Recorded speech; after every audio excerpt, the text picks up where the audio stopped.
Hello everybody, my name is KingStix and I have a brand new jungle commentary guide for you. Today I want to look at Sion. Sion is a lot of fun. I personally enjoy him the most out of any tank jungler. He's just so incredibly tanky and has loads and loads of CC. Always start with your W on Sion. Typically you want to get a leash from your bot lane, but in this case I want to gank my bot lane first, so I start out on my Raptors. I activated my W before the Raptors actually spawned in. After activating it, you have to wait 3 seconds before you can reactivate it to do the damage, and if your shield gets destroyed before you reactivate it, then you lose it altogether and it's a waste. So here I'm walking away so I don't lose it. I walk back in, get it off, hit every single one of them, start healing off of them. This part of the clear is a little slow before I'm level 2, but now I can just move on to my red buff. And I should have walked up to it first, autoed, activated my W and charged up a full Q, but I was kind of stupid and just did a QW. It's still decent, but not quite as good. I'll show you on the blue buff. Just like I was saying before, this is how you want to clear your red or blue buff in the early game. Walk up to it, activate W, auto attack, charge up a full Q, and let it go off naturally. You'll get maximum damage and stun duration. And then whenever it's about to come out, just let go of your W and keep auto attacking it the whole time. And now it's just the same thing. Kill it. And now I see a Draven's really low and he doesn't have heal. I flash the wall and just barely don't reach him with my E. It's very unfortunate. I wasted my flash. I probably could have killed him if I landed my E, because with the damage and the slow, I could have gotten off an auto and a Q. But overall, it was a really greedy play on my part. I see Warwick near my golems, and we got a little bit of vision on him. I want to take the scuttle real quick to give me a little bit of vision on the enemy bot lane to make sure they don't come and get me. I clicked on Warwick and tabbed out and knew he didn't get his Raptors yet, so that's what I was going for. But now they're turning on Ziggs, so I just wait around the wall where they can't see me, charge up a full Q, and let it rip on Fizz. Of course, using my W and E after my fully charged Q, and trying to do my best to body block for Ziggs. Now that I've killed both of them, I can easily come in here and do the Raptor camp. Once you are level 3, start it out with your E, immediately activate your W and charge up a full Q. Your fully charged Q will stop them from destroying your W shield. That way you can reactivate it after they become unstunned. You typically want to wait till right after they're about to come unstunned. That way you'll get maximum healing off of them from your Hunter's Talus. It will keep you at higher health in the jungle. Clearing this fairly quickly, got his Raptors, that's a massive hit to Warwick. Gonna come over here, start clearing his golems. Notice how I used the plant so the enemies couldn't see me. Even as their minions pass along, I'm too deep for it to see me. Go in the bush and recall. I have a lot of gold. Always gonna want to get Balmy Cinder first. I couldn't really get anything else, so gonna get my Boots of Speed and a pink ward, clearing the Raptors the right way like I showed you. E, Q, W. Ziggs is dead and he's level 6, so I'm going to come over here and push out the wave. I told him to come bot lane, but he's not really listening, but now he is. It's an easy gank, going to clear the pink ward, telling him to wait. Now he can pass along, they don't know he's here. Sion's really good at pushing minion waves, like with what you saw there. I can clear in pretty much just 2 spells. Leona and Draven realize what's about to happen a little too late. Great flash by Morgana, IE, then Q. Luckily, Vayne's Condemn doesn't knock Leona out of my Q's knockup radius, picking up an easy kill on Leona. Ziggs can just go back mid lane now. I see Fizz is in the bush, so I'm going to come and try to back up my Ziggs. Try to push out the wave a little bit. Come over here, clear out a little bit more of my jungle. I don't really have to gank the Darius so much because he beats the Jax automatically if he knows what he's doing. So I'm just focusing on my bot lane right now and my mid laner. Warwick's blue was up, so I was coming over here to check it out. I do get a good steal on it. At this point, I should have ran away, but I overstayed a little bit after stealing it. And Ziggs is going to come in onto me. I did a really bad Q missing both of them. I should have just done a partial charge up and landed it to get off some damage. I do die, get off a bad ultimate.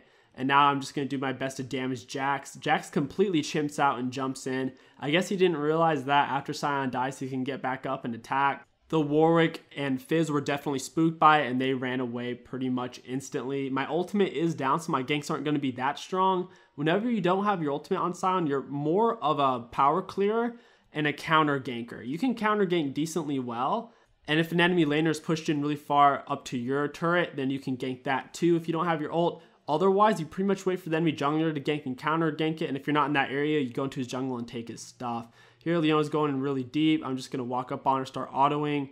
Moore gets the stun. Draven lands a great knock on my Q. Jax is in with his teleport. Warwick's running in. I'm just going to try to body block for the Vayne so Warwick can't ult or really do anything. Hit him a little bit. E. I let go of my Q early here because I was trying to get the kill onto Warwick. I probably should have finished charging it up when I saw the teleport. I do a really bad ult here. Even though it was pretty bad, it kind of pays off then because it puts me in behind Draven and the Jax. I walk away from the Jax stun, go back in, start hitting. I get off a solid amount of damage, and we do kill Warwick, Draven, and Jack, so that's a solid 1-for-3 trade. It definitely could have been worse. Luckily, Draven and them overstayed, and we got a really good TP by Darius. My blue buff is up. I really should be giving it to Ziggs at this point, but this is solo queue, so I'm just going to go ahead and take it. I'm getting extremely tanky, as you guys can tell, going straight into my tabbies after Cinderhulk. Cinderhulk's the most important aspect on Sion because of all the bonus HP, and then getting the tabbies is usually good. If the enemy team has loads of AP and CC, I'll usually go for Merc Treads. Any other boots besides tabbies and Merc Treads aren't really worth it on Sion. I'm waiting for the gank here. I want to get a good ult off on my ultimate, so I walk up here to get a better angle. Ult down. If Jax walks forward, he'll get hit. If he walks backward, Darius will get him. Q in the bush, because whenever you land your knock up on your ultimate, you always have enough time to get at least the minimum charge to knock up off of your Q. So I did that, walk into the bush, E, and Darius did the rest. Warwick's really low on HP, and his blue buff is up. So if he was a good Warwick, he could easily come over here and take his blue, since he would get back to full HP off of clearing it. But apparently he doesn't want to, or he might suspect that I'm here. He ends up not coming in. I waste a lot of time waiting in this bush.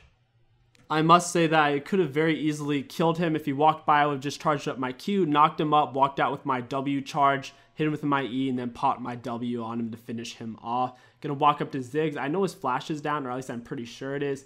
Walk up, hit him with the W. Now he does flash away, so now I know for sure it's down. So I have no problem flashing on him since he is out of mana. I'm going to flash onto him, auto attack, and begin to charge up my Q. I don't start it though since he does dash to the Scuttle Crab. Luckily Morgana does come down to help, and she lands a beautiful snare, which is very, very good. Warwick's red is coming up, so I'm going to walk over here and wait for him. He wards the bush, which is really annoying that he would think I was there.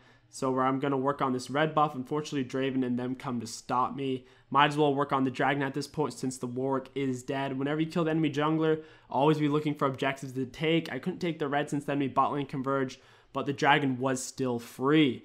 Now they are still converging onto me. I took it to camp that I probably shouldn't have taken, and I am going to go down here. They blow quite a bit on me, but it was still worth for them. My greed definitely got the better of me. Raptors are just so juicy on Sion. It's like eating an apple pie.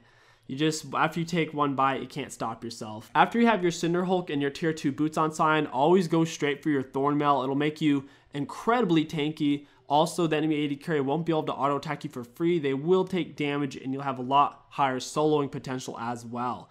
After Thornmail, you definitely need to rush your Locket. If you're not, you're being kind of greedy. Locket is really OP on Sion since he has so much health, because you're building health on him. Also, your W gives you loads and loads of bonus health every time you kill something, which is really great. It's basically a Nasus Q stack, except it's health. You typically don't want to start your Q on Sion unless you've knocked them up with your ult or they're being slowed. So in this case, I don't start it because look, Warwick's juking. He could just run out of it either way. I'm just going to keep running up to him. He finally corners himself off, but he gets a good dash through me, so I can't do much. Just going to try to stay on auto attack, body block for the Morgana. Do my best to stay on Warwick, knock him up. He fails his Q dash. He should have dashed through me there because he just ended up just biting me, which didn't do a whole lot. Gonna break this pink ward. I know that Draven and Leona are in the area, so I'm just gonna walk up here. I'm not too afraid. I have a lot of armor. Land a great knock up. I already have my W on. Didn't take any damage. Right before it was about to get broken, I activate to do damage. Get a double knock with my ultimate point blank.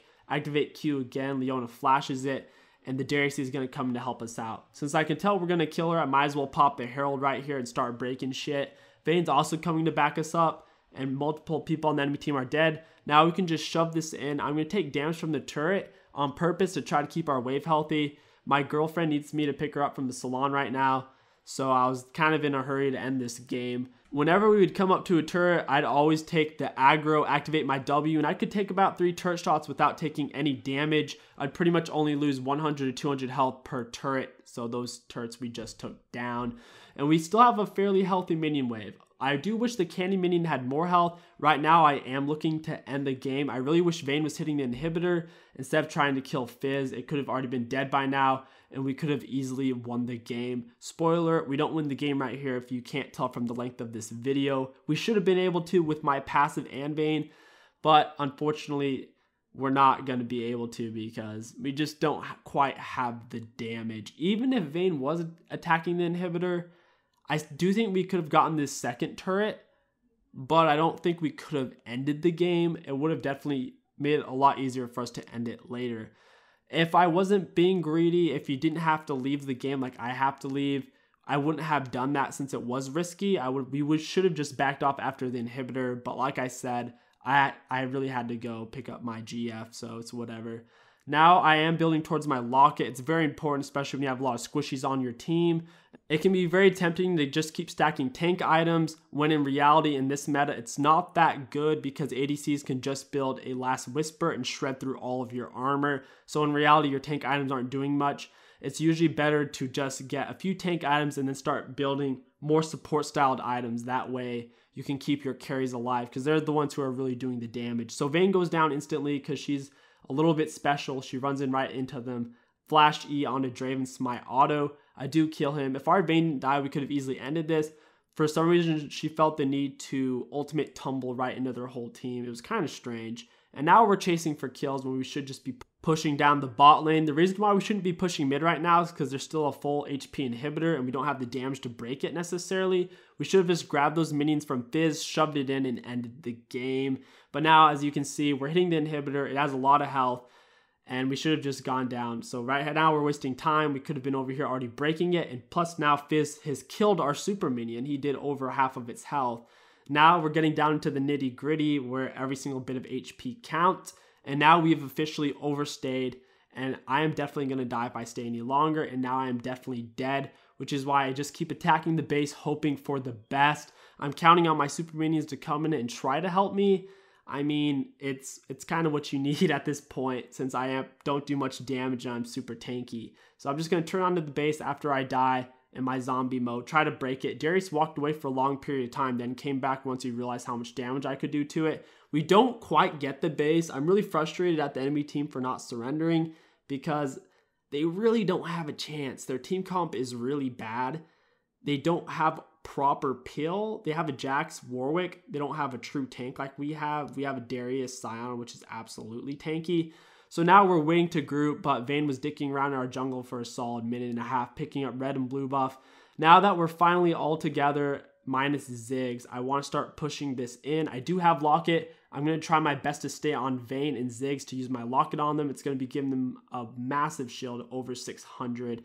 Gonna walk over here, get off my Locket onto pretty much my whole team. Notice how I don't tank, I just try to pill. Whenever you're a tank in the late game, don't think that, oh, if I can go in there and take up 3 or 2 of people's time, it's worth it. It's more important to pill for your carry to keep them alive. That way they can insta-kill the enemy team. And that's gonna wrap up this video. Don't forget to like, comment, and subscribe. It really does help me out a lot. My name is KingStix. Thank you all so much for watching. I'll catch you next video. Yeah.